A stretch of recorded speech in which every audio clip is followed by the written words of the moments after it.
Olá, eu sou o Rui Miguel Tovar, estou no 00.pt para o Destino Saudade. Destino Saudade, episódio 21 com o grande Rui Miguel Tovar. Rui, muito bem-vindo. Obrigado, enorme. Hoje estamos a jogar num estádio diferente. Muito mais bonito, mais arejado. A relva está muito mais bem cortada, as bancadas são maiores, mas tu jogas em qualquer lado. E hoje até vais jogar aqui passa a publicidade, na Netflix. É verdade, sim, é verdade. Vamos lá então. Vou começar pelo documentário sobre o Fatih Terim. Vi aquilo, não de uma assentada, não pude, mas em duas assentadas. E adorei. Já tinha um amigo meu de Lisboa que pertenceu à produção do programa e que esteve envolvido nas entrevistas com o Rui Costa e o Nuno Gomes. Já me tinha alertado para o facto. E eu fiquei com o pulga atrás da orelha, porque Fatih Terim para mim é uma figura imensa do futebol mundial. Há muitas figuras imensas, ele é uma delas. Adorei o seu percurso na Fiorentina, que não acabou a bem. Depois adorei quando foi contratado pelo Milan, que é a minha equipa internacional, e também não foi a bem, mas mesmo assim gostei de o ver no banco, porque ele de facto tinha um ar bastante, acho que é o mais perto que havia de um adepto em campo, no bom sentido. Daquela pessoa que sentia a equipa, que queria que tudo desse certo, de uma maneira organizada e ofensiva, porque o Fatih Terim sempre chegou ao ataque, sempre foi um treinador com essa cabeça de estimular os jogadores e, claro, o espetáculo, salvaguardar o espetáculo. Quem vai ao jogo quer ver golos e bom futebol, e ele foi um mestre nisso no Galatasaray, onde teve 3 passagens, todas douradas, aí sim. Não sabia minimamente do percurso dele como jogador.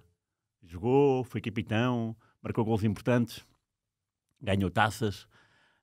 De facto foi uma época... Também no Galatasaray? Também no Galatasaray, sim. Aliás, a tua camisola hoje, já agora, não, hoje foi pequeno parênteses, geralmente muito bem escolhido. Geralmente é o calhas. Não, calhas. Hoje Random. não. Hoje foi à medida.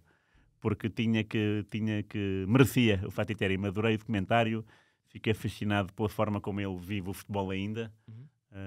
Até a parte final especula-se com lugar à presidência. Ele para o treinador já não... Ele está afastado da função de treinador, pelo menos. Tá, sim. E depois ia naquelas 2 passagens pela seleção da Turquia, e uma delas, no Euro 2008, lembrava-me muito em passant que a Turquia tinha sido uma das seleções que dera espetáculo. E até começou mal, porque perdeu com Portugal, com gols do Pepe e do Raul Meireles, primeira jornada do grupo, mas depois recompôs. Mas esse erguer foi sempre sofrido e altamente recompensador, porque jogar com a seleção da casa, a Suíça, e dar a volta de 1-0 para 2-1, depois na última jornada também teve que dar a volta com a República Checa, para garantir a qualificação para os quartos. E nos quartos elimina a Croácia, treinada pelo Bilic. Eu espero não me estar a enganar, mas acho que a Croácia marca o primeiro gol aos 120 mais 1. E agora, não é? Nossa. E aos 120 mais 4, a Turquia ainda vai buscar. Empata. E depois nos penaltis ganha. E é uma imagem muito interessante, que é o Bilic a cumprimentar o Terim, que é uma situação bastante comovente, porque estamos a falar do Bilic, que é um treinador roqueiro, né? Rockstar, e todo cheio de energia, e pronto, mas aquele golpe que ele recebeu, duro golpe, foi bem recebido por ele, pronto, e com muito fair play foi lá cumprimentá-lo. Depois da meia-final, a Turquia ainda deu luta à Alemanha, mas de facto a Alemanha foi mais fácil, parece-me que foi 3-2 essa meia-final, e depois a Alemanha viria a perder com a Espanha, 1-0 na final. Mas não tinha ideia deste percurso, porque às vezes também estamos tão concentrados em Portugal. É muito isso. Que atualmente é muito isso. Que às vezes há uma seleção que nos escapa. E essa Turquia, naquele documentário, está muito bem documentada, e fiquei impressionado. Eu até recuei para rever, porque eu gostei tanto daquela paixão, porque muitos desses jogadores foram treinados por ele no Galatasaray de há 10 anos. E então foi muito agradável ver essa evolução dos jogadores, do Okan, do Umit Davala, há imensos jogadores que têm muito carisma, pá, mas claro, é uma Turquia, nunca chegou a uma final de nada, portanto também não nos dá, não temos aquele conhecimento de causa que temos de uma Espanha, de uma França, de uma Alemanha, de uma Itália. Sim. Mas adorei o documentário, ver ali o Hagi, o Popescu, falaram todos, porque o Hagi e o Popescu pertencem ao primeiro Galatasaray. Foram treinados pelo Fatih Terim. Sim, foram treinados, ganharam a Taça UEFA, ao Arsenal, Taça UEFA 2000, nos penaltis 0-0. O guarda-redes era o Tafarel, que faz uma defesa, eu também não me lembrava dessa defesa. É nesse verão que vêm contratar o Jardel ao Porto. Pois. E jogam a Supertaça Europeia contra o Real Madrid. Contra o Real Madrid. Que ganham. Ganham 2-1. Com um golo Jardel. 2 golos Jardel. 2 golos Jardel. Sim. Não sei quem marca do Real Madrid. Recordo-me melhor da Supertaça Europeia. Sim. Provavelmente porque o Jardel tinha saído do Porto, claro. E nós queríamos segui-lo. Sim. Do que na final da Taça UEFA. A Taça UEFA, lembro-me de ser a primeira equipa turca e de ser um momento histórico para a Turquia, claro. E de perceber que o Arsenal, de facto, também na Europa tinha queda para perder nos momentos decisivos com o Wenger. Portanto, foi um momento histórico para a Turquia, mas não tinha memória nada daquilo. Então, a final é muito bem retratada, até porque houve uma televisão turca que acompanhou a equipa técnica 24 horas antes do jogo. Portanto, mesmo bom. No quarto do hotel, eles a verem o Arsenal... E o Terim a dizer que o Bergkamp... o que é que eu vou fazer com o Bergkamp? Não é? No documentário aparece essa parte, não querendo revelar tudo. Sim, pois. Aparece essa parte. Tipo, o que é que eu faço com o Bergkamp? Para quem não está a ver, recomendas sem limitações esse documentário. Sim. E depois quando entra o Rui Costa e o Nuno Gomes também é muito interessante, porque primeiro o Rui Costa fala sempre em português, o Nuno Gomes fala sempre em italiano. Foi muito interessante esta escolha. O Rui Costa sempre em português? Sempre em português. O Nuno Gomes sempre em italiano. E depois há uma parte em que o Nuno Gomes... está a falar e fica ali com uma branca e diz, eu não sei como dizer isto em italiano, nem em inglês, vou dizer em português e vocês depois traduzem. Ressuscitar os mortos. Então o que é que era? A Fiorentina não estava bem e o Terim chegou lá e de facto deu uma volta àquilo, transformou o clube ao ponto de se qualificar para a final da Taça de Itália, que o Terim não joga porque o Terim entrou em colisão com o presidente da Fiorentina, que era na altura, agora escapa-me o nome, mas era um homem ligado ao cinema, tal como o Nápoles também tem o seu homem ligado ao cinema. Este era o Checky Gori, se não me engano. Checky Gori. E pronto, entrou ali em rota de colisão e foi-se embora. Entrou o Mancini, é o Mancini que ganha a Taça de Itália, com o gol do Nuno Gomes. Portanto, o primeiro troféu conquistado pelo Mancini é obra do Nuno Gomes, que era um jogador que era suplente para o Mancini. Mas é o Terim que faz essa campanha toda. E ver as imagens dos estádios, seja Florença, seja fora de Florença, mas com adeptos da Fiorentina. Isso é lindo. Imperador, Terim, não vás, adoramos-te. E ver os jogadores também a falar sobre isso é muito entusiasmante porque, sei lá, se me perguntares 20, antes deste comentário, 20 treinadores que tu adores. Eu não diria o Terim, mas o Terim é um treinador que eu admiro bastante. Mas para te fazer justiça... Nas nossas conversas ao longo dos anos, tu já me tinhas dito que gostavas muito do Terim. Gosto muito dele, sim. Não sei se a propósito do Milan na altura, mas já me tinhas confessado isso, que gostas muito da personagem e, portanto, este documentário acaba por ser para ti um presente perfeito. E ainda está disponível na Netflix? Tá. E tem uma parte interessante e intrigante sobre o Milan, porque eles falam com o adjunto do Milan, italiano, e esse adjunto descreve um ambiente no balneário de cortar a faca, um ambiente em que havia jogadores que não estavam com o Terim e então estavam-se a rir no banco de suplentes durante uma derrota com o Inter no derby. Impressionante. Estavam-se a rir, mas de repente o Milan deu a volta.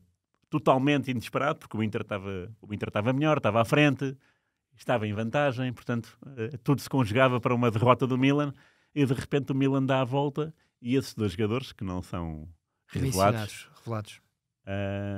esses dois jogadores, depois, enquanto o banco festeja efusivamente a vitória, depois do apito do árbitro, esses jogadores estão silenciosos no banco de suplentes. Portanto, Milan-Inter, em que época que é isso? Boa pergunta, isso deve ser 2001, 2002. Temos que descobrir os suplentes que estavam no banco nesse jogo e vamos chegar lá. Acho bem, porque isso bate também com com a contratação do Rui Costa. Ok. A Fiorentina estava a entrar em falência, precisava de dinheiro.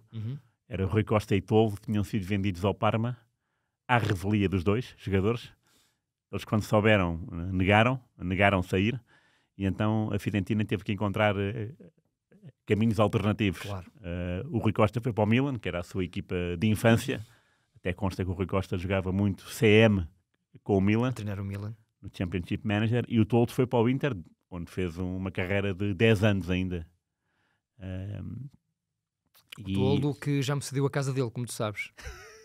Já, fica para um próximo programa esta história. Pode ser agora, para mim tudo bem. Já tinha contado esta história, creio, muito rapidamente.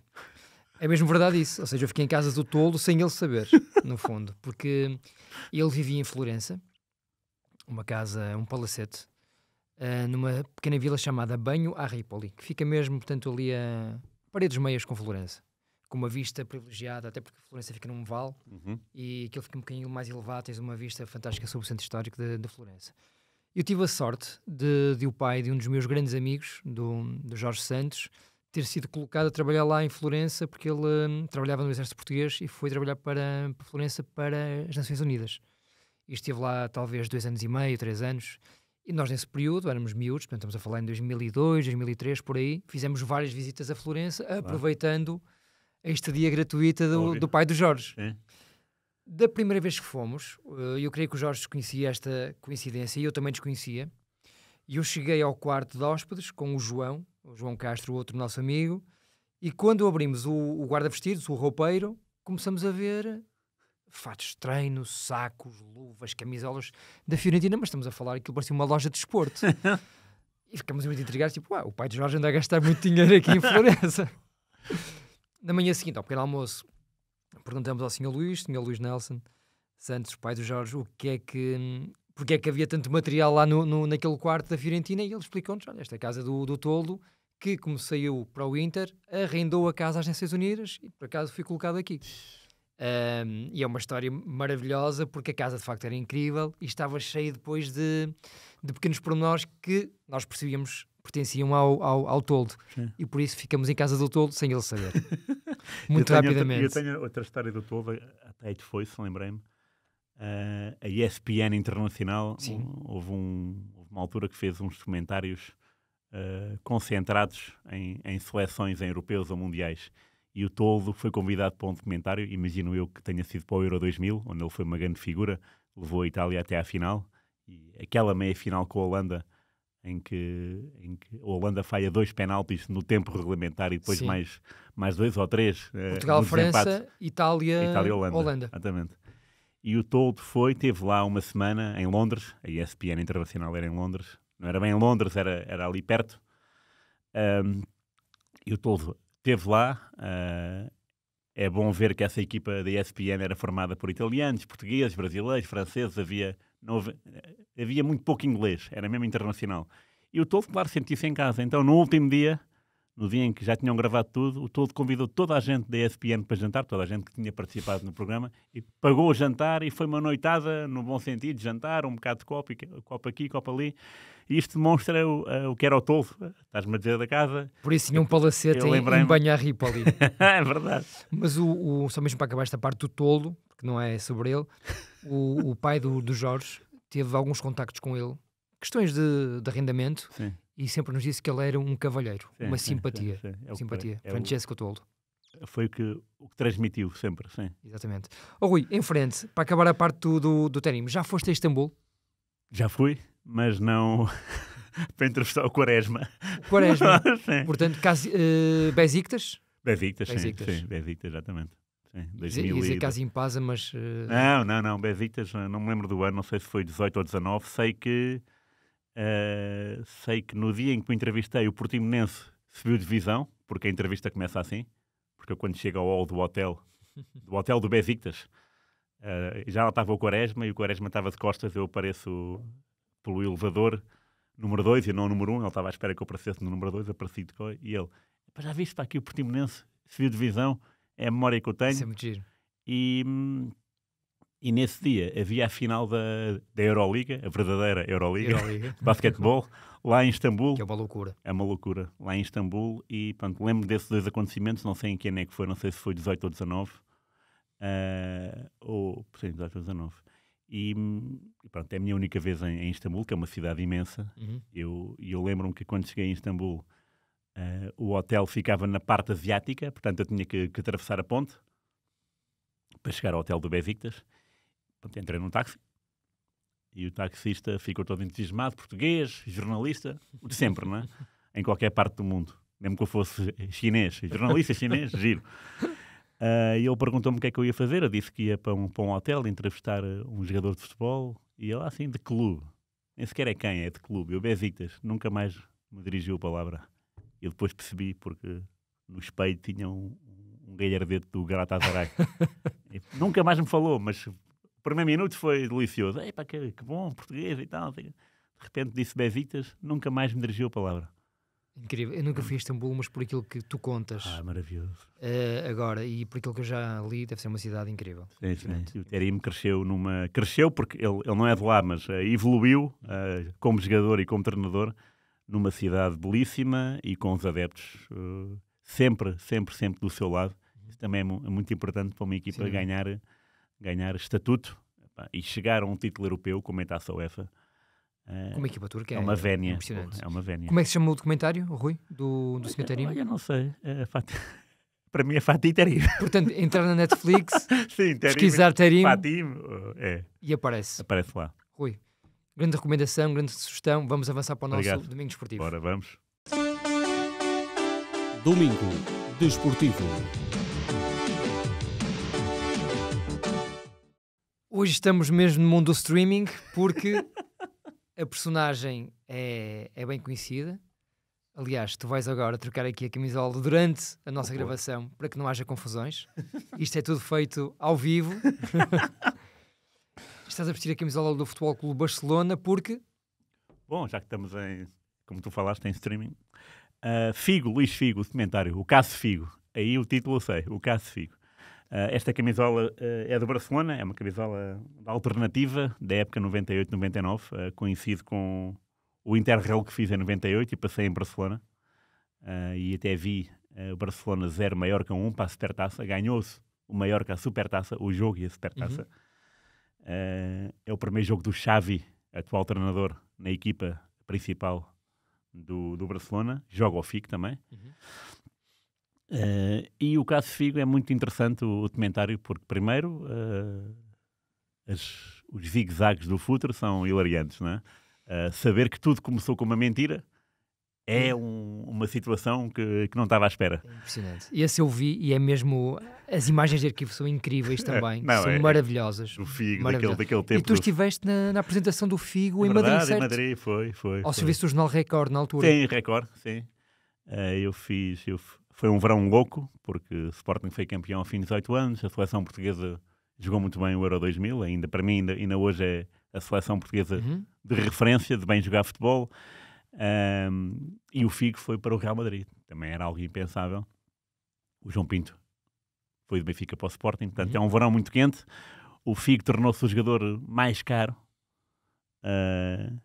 e à conta de uma transferência que ninguém estava à espera, porque começou de forma tímida, desenvolveu-se também de uma forma tímida. Depois o Figo até dá aquela entrevista a um jornal catalão a dizer tranquilo que eu estou... Estava de férias na Sardenha. Na Sardenha, sim. Tranquilo que eu vou estar no campo, não, no dia tal. E de repente, no dia tal, ele está no Santiago Bernabéu a ser apresentado. É uma apresentação muito, muito insonsa, porque o Figo não está feliz. Na minha perspectiva, ele é impressionante. Como jornalista, estar ali... Desconforto total. Total. Di Stéfano, Florentino Pérez e ele. E a única pessoa que não está a sorrir é o Figo, mas não sorri todo.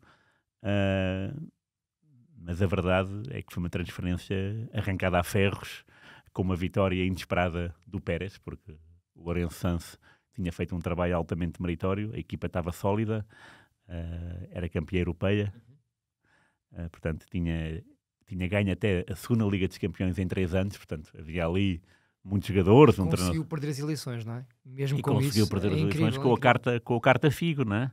a carta Figo foi aquela que desbloqueou, que desequilibrou as eleições. E curioso, ao mesmo tempo, também nesse dia havia as eleições do Barcelona, ganhas pelo Gaspar, que era um vice-presidente folclórico de muitos, muitos anos. Ele até no documentário diz que já era há 24 anos vice-presidente, portanto não precisava de um caderno eleitoral. Ele era o Gaspar, toda a gente o conhecia. Vamos a isso. A verdade é que o reinado do Gaspar foi um reinado muito fraco, cheio de insucessos desportivos, de contratações, e o do Pérez não. Foi um reinado muito interessante. Começou com o Figo. Acabar, não é? Diz? Continua por acabar? Sim, agora numa segunda era, sim. Mas esse dia em Madrid foi muito interessante, porque a conferência era para ser de manhã e de repente foi ao fim da tarde e foi estar, não sei, 10 horas sentado no cimento do estádio, cá fora, tipo à espera. E cada carro estranho que entrava na garagem de Bernabéu era o Figo, e nunca era. Era sempre um carro qualquer. E jornalistas, de repente, cameramanes. Também diz bem do tempo que era, porque agora seria tudo muito mais profissional, né? Seria esta hora, ali e pronto. Não, na altura era... Eu ouvi dizer que então, os jornalistas acamparam para aí por volta das 8 da manhã e não arredaram pé até ser a conferência. Mas o documentário tem imagens de arquivo belíssimas do Figo a viver em Almada, suponho eu. Em casa dos pais ainda, Em casa dos pais ainda, a fazer as malas, de guiar o seu carro, era o Honda Civic, em direção ao estádio José Alvalade. Muito, muito interessante o Futre, muito interessante o Zé Veiga. Também gostei muito daqueles planos em que ninguém está a falar, nem o Figo, nem o Veiga, mas está uma voz de outra pessoa a explicar o sucedido e a cara da pessoa. Sim, pronto, sim. Eu concordo ou não concordo, não é? Porque de facto aquilo são questionários, mas não há confronto de ideias, não é? Portanto, cada um foi entrevistado no seu momento. O Gaspar momento. diz uma coisa, o Veiga diz outra. Mas é muito interessante e assistiu-se a uma situação. O Figo de facto era uma lenda em Barcelona, capitão e tudo, não é? Mas a verdade é que o estatuto que ele conseguiu no Real Madrid foi, no primeiro ano foi campeão espanhol e até foi eleito o jogador da Liga. De facto ele levou o Real Madrid às costas em muitos, muitos, muitos jogos, e no ano seguinte foi campeão europeu.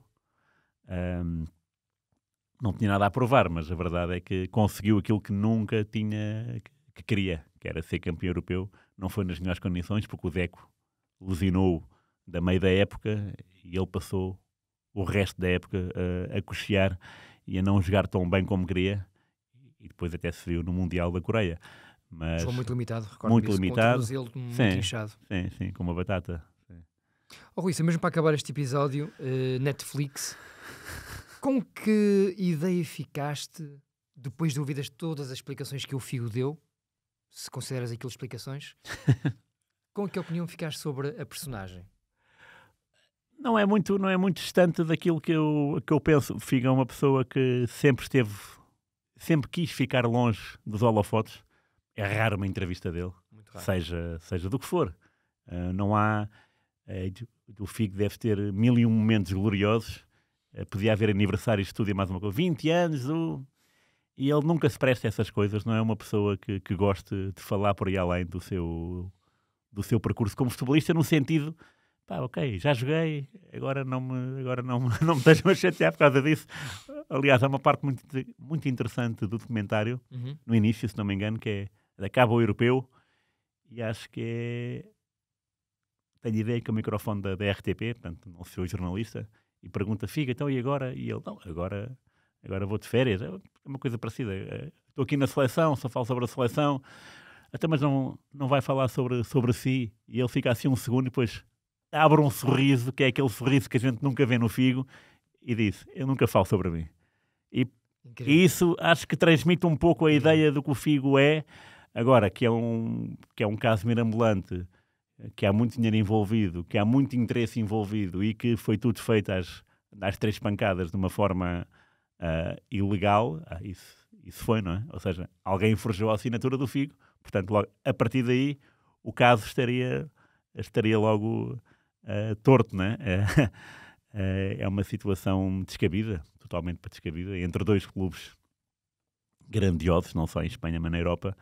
Mas a ideia que fico é essa, é uma ideia de que o Figo nunca pensou que isto fosse acontecer, delegou a responsabilidade a pensar num vamos ver o que é que acontece, e realmente acontece. E quando acontece, aí vais ter que mudar a tua atitude e a tua personagem, no fundo. Porque ele teve que mudar de vida completamente, não é? Mas é um documentário cheio de zigue-zagues e muito, muito, muito interessante. E aconselho, claro, mas primeiro vejo no Terim. Fatih Terim, Luís Figo, Netflix, Rui Miguel Tovar. Muito obrigado, meu amigo. Um grande abraço. Até para a semana. Até para a semana.